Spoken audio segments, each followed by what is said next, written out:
That's right. And there are a lot of predictions of that. Nouriel Roubini I was talking to the other day, and he says it's going to be a much longer and deeper recession than anybody expects. Douglas Holtz-Eakin, weigh in here. What happens now as inflation stays as sharp as it is going forward? We're already seeing layoffs in tech and Goldman Sachs as well, laying off people this morning. What's your take in terms of where we're headed? Look, food, energy, and shelter are 50% of the CPI, 50% of the typical family's budget. That's up 10.5% year over year. So the American public is not going to tolerate this inflation.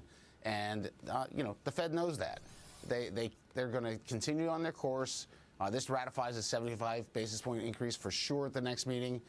And the future is, I love this term, messy. I mean, there's no question about it. The Fed needs to see less job growth. It needs to see fewer job openings. It needs to see fewer houses built. It needs to have slower growth in retail sales. All of that is bad news for the average American and for the average business.